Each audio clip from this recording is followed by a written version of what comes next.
morning. I'm Craig Dumont with PentecostalPastor.com, and with me for our weekly conversation through the book of Matthew is Mark Barber.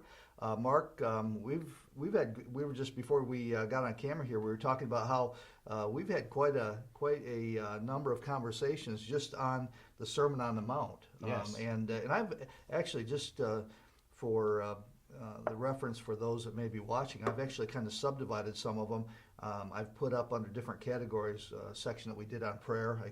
We had about a 3-part session there where we talked about the Lord's Prayer, and I put that in a different place on the site. But I've kind of been subdividing these, so along with just kind of write down the series, they'll also be able to find these in some subcategories as we go along. Okay. So anyway, where are we at this morning? Well, we're going to pick up with chapter 7 of Matthew.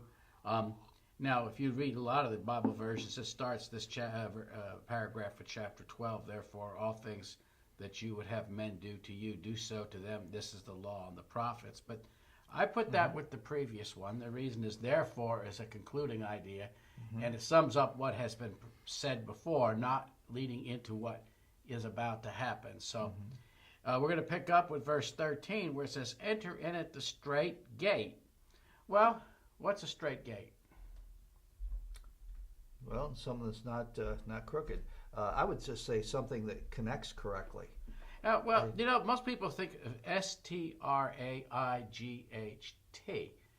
but it is S-T-R-A-I-T. Now think about the Strait of Hormuz, or the Bering Strait. What does that kind of tell you? It's a narrow place, okay? The word there is the same word that we get the word stent from. When you have a narrowing in your arteries, they put this metal or whatever mesh thing in, and it makes the artery wider. It expands the artery out for more blood flow, which means really is an anti-stent rather than a stent. But I'm not going. But anyway, the whole idea is you're entering in at a straight gate. Now, the whole thing here is written as sort of a chiastic structure. It starts with straight, then it goes wide, and it goes back to straight. First says, for wide is the gate, and broad is the way that leads to destruction, and many there are that go therein. Because straight is the gate, and narrow is the way which leads unto life, and few there are that find it. If you go up around Cosby, up around coming into Cosby on 321, coming in from Newport, Tennessee, you come to a fork in the road. You come to kind of an intersection. And the one way, if you go one way, it's very wide. If you go straight, it all of a sudden says the pavement ends in 12 miles. Okay. Now, I guess, and the idea is, well, if you're driving a truck, you probably don't want to take the road where the pavement ends and becomes a dirt road. I've been on some of those mountain roads in a car that really ought not to have been done. It's 4-wheel car kind of stuff. And so the idea is there's a natural appeal to a nice, wide street with wide gates. Gates were common in the Roman Empire. In some cases, when we talk about the gates, some of them were purely ornamental, and some of them also served in for defensive defense. Now you start looking at some of these arches, which are gates. There was really no bars to the gates, and there were no walls going with the arches. They were kind of freestanding, but it was the idea of the Romans tried to have this wide street in the city to show how cultured they were, and the idea of having a main avenue, and that's where the marketplace was, and that's where the boutiques and the best shops and the temples to the gods and the government offices, and it was supposed to set off the idea of magnificence. Now, if you've probably read Bunyan, Pilgrim's Progress, something called Vanity Fair, which is kind of an allegory of this. You have this. Not a straight path, A-I-G-H-T, to heaven. Sometimes it can be windy. So we get the word straight and straight, mixed up in English. That's why some translations just say the narrow gate. Right. And the idea is that the natural tendency of the human being is to gravitate towards Vanity Fair. the wide streets and the way that men make it. Look what the progress we've had. You know, you used to have this, look that way, you used to have this windy, twisty, gnarly trail. And now we got these wide paved streets. Rome was known for its many, many highways, the Appian Way. And, you know, you could get mail from Jerusalem to Rome in about 36 hours.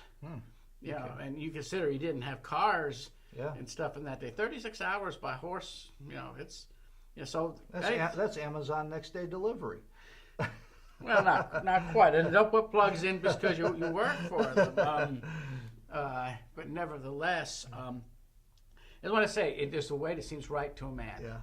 And it's the way that leads to death. That, you know, that is, you know, Old Testament parallelism, theology, the two ways. And Jesus is a two-way theologian. There's, you know, as I heard one Pentecostal pastor once say, it's my way or the highway. But it's God's way or it's death. In some ways, I always wanted to look at this road as being, it's the same road, the same narrow road, and you're coming in it from this way, and all of a sudden you look to the left and you look to the right, and you look to the left and you see this magnificent road and say, surely this is the road. And then you see the road that says pavement ends in 12 miles, and you got a narrow, you know, gate, and it looks rustic, and you say, what good could possibly come in that direction? See, everybody will choose. And that's the trouble, is everybody chooses by their natural self to take Vanity Fair, to take the main road, because that looks like the road that's got all the promise in it. And you find few people that actually will make that choice. I'm going to, you know, the adventuresome type. I hear this morning that Richard Branson's going to sit out Hurricane Irma on an island just to show, you know, just so I can show I can do it. You know, I won't. You know, I hope he makes it. But nevertheless, what Jesus is saying, the two ways, is that the way that appears right is wrong, and the way that looks like it doesn't bear immediate promise is the right way. It's always be like Abraham and Lot. Yeah, it's the Abraham sets. So Abraham sets before Lot. Lot actually takes a choice, and Lot looks over and he says, "Hey, listen, look at the lush lands and everything. I'm going to go there." And ultimately, of course, Abraham had the far better of it. But yeah, well, there's always the danger of the snares of the world, and remember that the Pharisees liked fine things. They liked prestige. They were in the wide roads where they could be seen fasting. They didn't see them on the narrow way. They were in the public area, in the public spotlight, and everybody wants their 10 or 15 seconds of fame. And it's the promise you can be somebody that way. And, you know, Hollywood, and it draws people sometimes to life of prostitution and other terrible things. And they find out when they get there, they're really a nobody, and it's death. It's all tinsel. You know, and the way to life is the road that doesn't look so promising. It starts with a narrow gate. Now, a narrow gate means what? Well, if it's only wide enough for how many people to go through at a time? One person. And if it's really narrow gate, and you can't take all your stuff with you. So not only you can't even take your backpack, so to speak. In other words, when you come to that gate, when you decide to go down the road, the first thing you have to kind of do is you have to have this very laissez-faire attitude towards all the possessions that you have. Now, it doesn't mean God provides for possessions in this life that you need. You know, he says he clothes the lily of the field. He's going to clothe you. He's going to feed you, O little faith. He feeds the sparrows. He's going to take care of you. It's not an idea that you're going into a life of total, you know, monastery self-conclusion, but it comes to a point that you have to make the decision that you're going to go through that gate, even if you can't take any of the stuff with you. And even you have to depend along the way to pick blackberries along the road leading up the mountain, or whatever the case might be. And so what Jesus is saying is that is truly the way to life. And, you know, a book to read along with this, it's a great classic. It's Pilgrim's Progress. And I recommend, you know, anybody reading it because it describes this passage, very, very well. And he goes back. He talks about wide is the gate, broad is the way that leads to what? Destruction. Destruction. Now, do you think that the sign would say, if it were a true sign, it wouldn't say pavement ends 12 miles and discourage you from taking the right turn? If we're telling you the truth in advertising, hell, this way. Right. Destruction, this way. Mm-hmm. You go down this way, but you're going to have one hell of a time getting there. Yeah.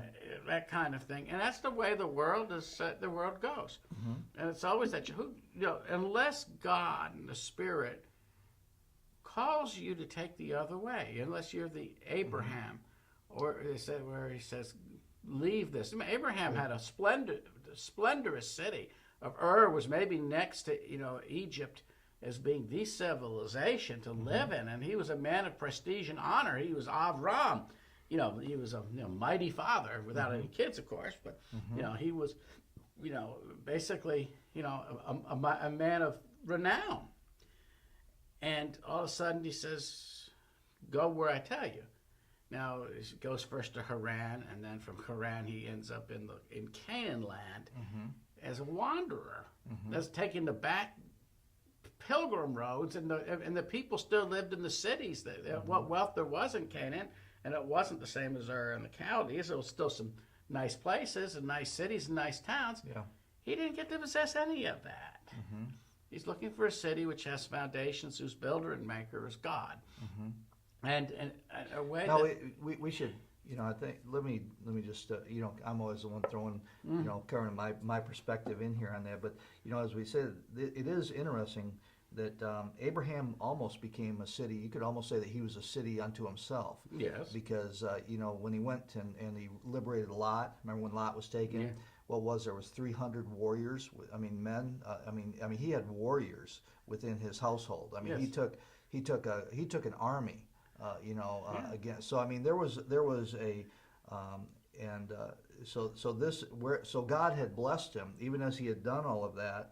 And the other thing that I always think of when he's a wanderer is I think I would have been a wanderer too, because think of the promise that God gave Abraham. He says, every place that you set your foot, that's going to be your descendants' property. And so there's an incentive there to continue to be a wanderer. I'd have kept on moving every day, building bigger and bigger areas through faith. He himself. But I'm saying, the life was it was tough. Tough living. Yeah. And I think the idea is that when you go through that straight gate, and you're not going to choose the straight gate. The straight gate's going to be chosen for you. You're going to go through that gate, and it's not necessarily it may be a road full of potholes. It may be one that winds up and down the mountains, and there may be detours along the way, and all kinds of temptations. The Pilgrim's Progress gives you a good picture of that. Yeah.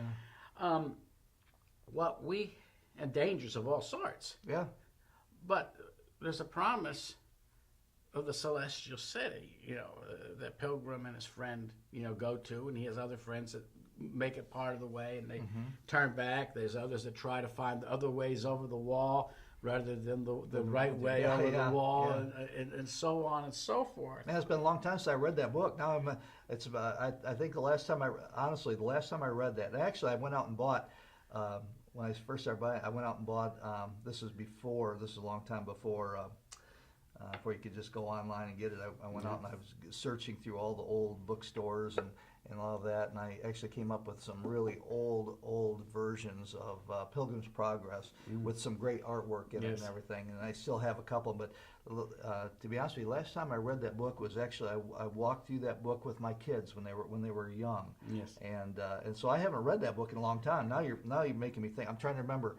Okay, what's the sequence? How did that happen? So I'm glad you didn't ask me, because I'm sitting here thinking, let me see, what was next? But at the end of that narrow road, now remember, you can go to the mountains and you find these real rustic roads, and you have rich people who have 100-acre estates at the top of these winding paths. I can remember, and this guy's a Christian, so I'm not trying to say that, but I can remember we were looking at, he was selling a condo at the bottom of English Mountain.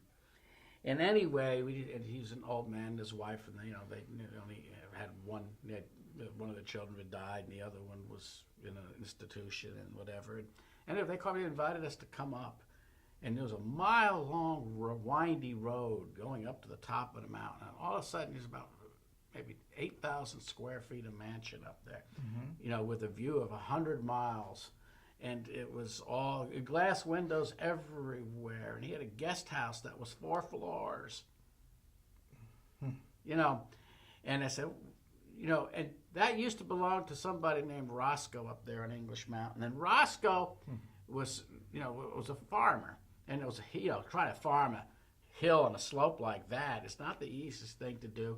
Yeah. And he used to go down to his girlfriend's house and try to convince her to marry him and take up farming, and she'd have nothing to do with it. I mean, they were all poor up there, but he was, he had the poorest farm at all. I mean, it was like that.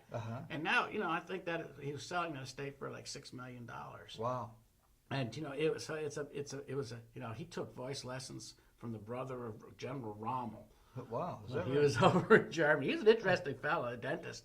And it was his dream home, and but still, we look at heaven. Heaven's much better than that. Yeah.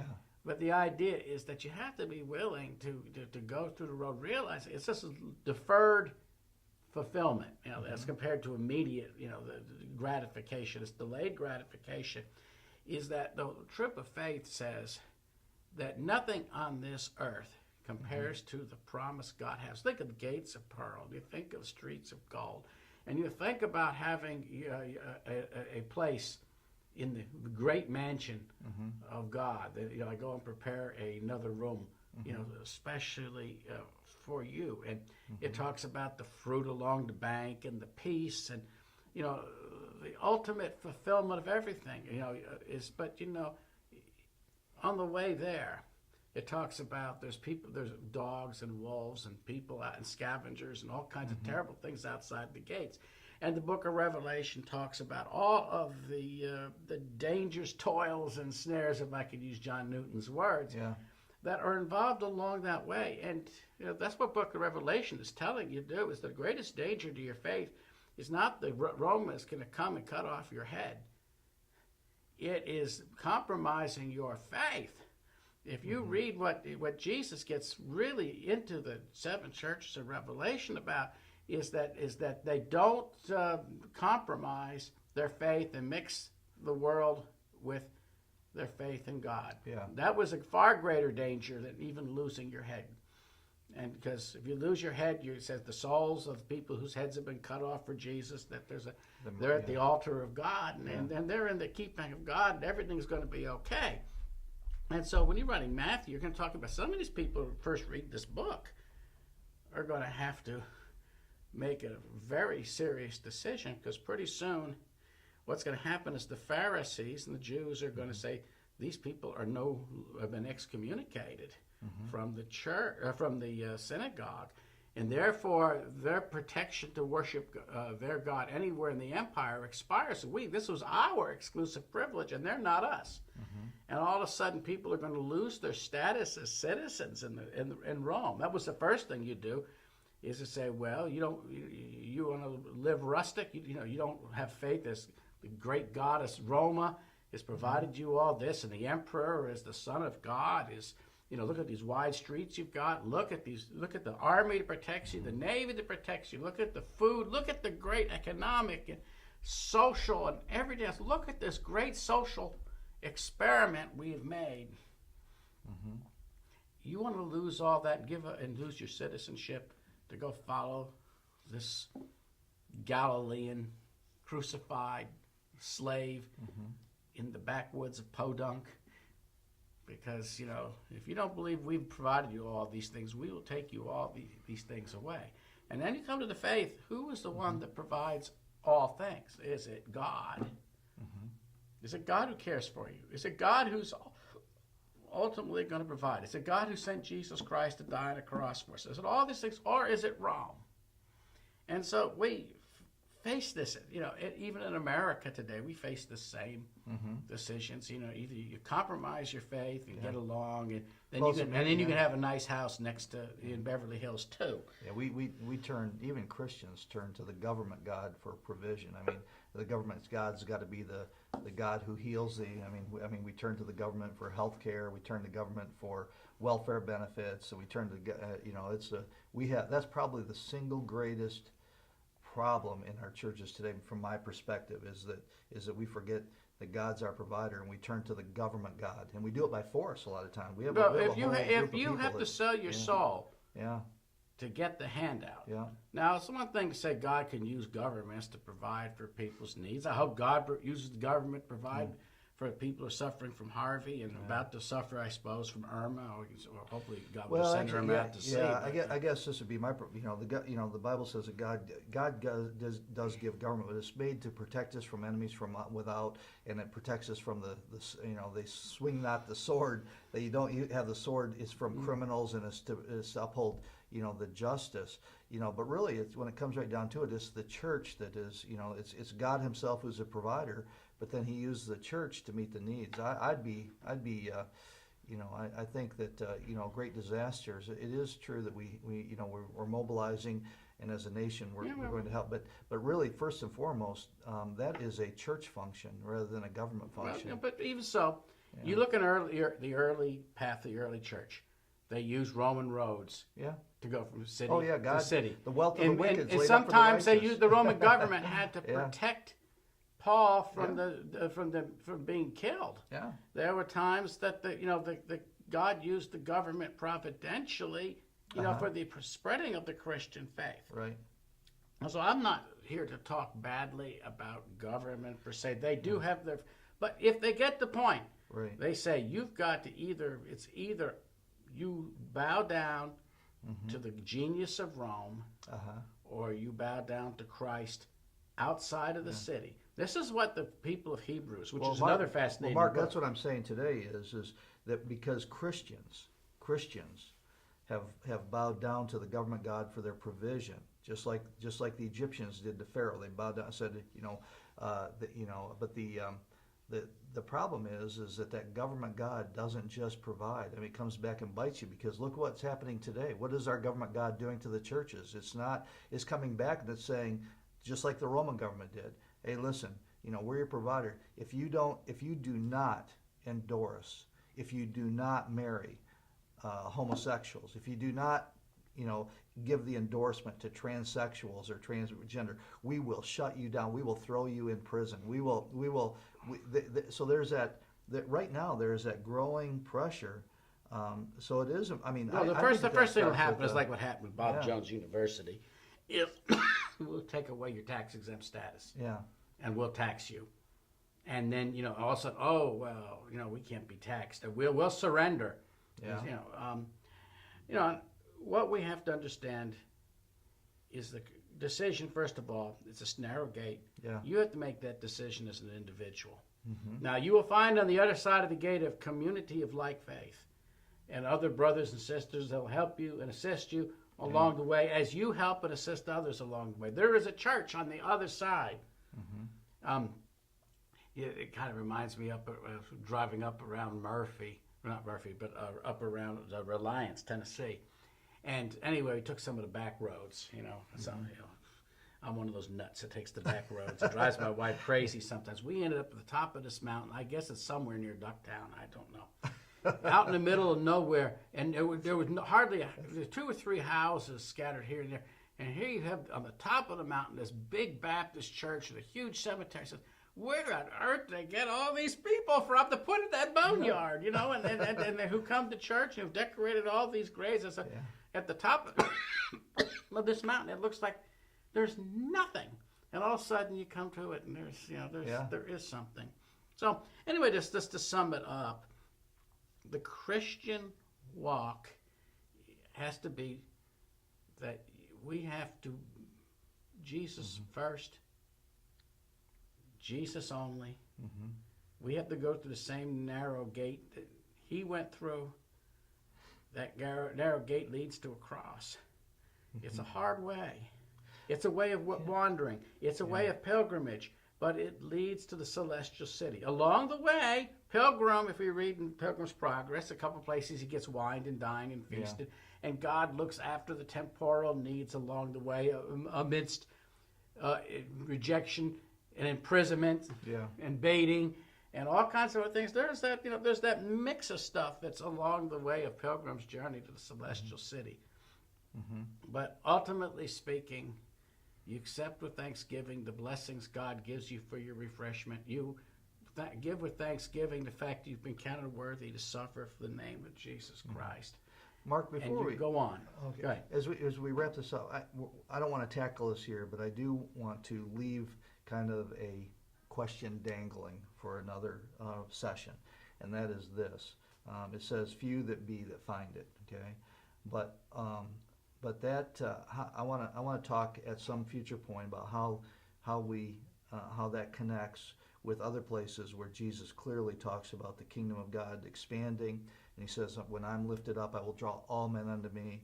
We see the picture in heaven that you mentioned about that there's thousands and thousands and tens of thousands, a multitude that cannot be numbered from every nation on earth, every tongue, every land, and they are all praising God. They're worshiping him.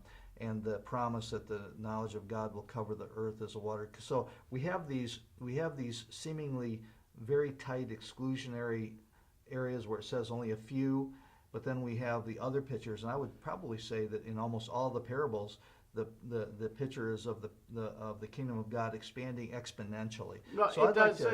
First of all, from 120 to it is exponential. But also the growth of the human population that rejects Jesus grows even more exponentially. And so there's. I don't know. I'd like to get into this because I would probably diverge with you on that. I mean, today we have almost 3 billion out of the entire world's population. We have almost 3 billion that claim to be Christian. I mean it's not three, but it's two and a half or something like. I mean, it's look how many people claim to be Christian, and how many. They're not all Israel who say they are Israel. No, but I'm not going to. We could yeah. not possibly get into. Yeah, Today. I would simply say what this simply says: nobody finds that road. No, I agree. Except you hear the voice of the Spirit say from the book of Isaiah, "This is the way. Yeah, walk ye in it." Yep. Good deal. We'll leave it there. We'll come back and visit that. We'll have a good one in the upcoming deals. All right. Great. Good enough. Thanks, Mark. Okay.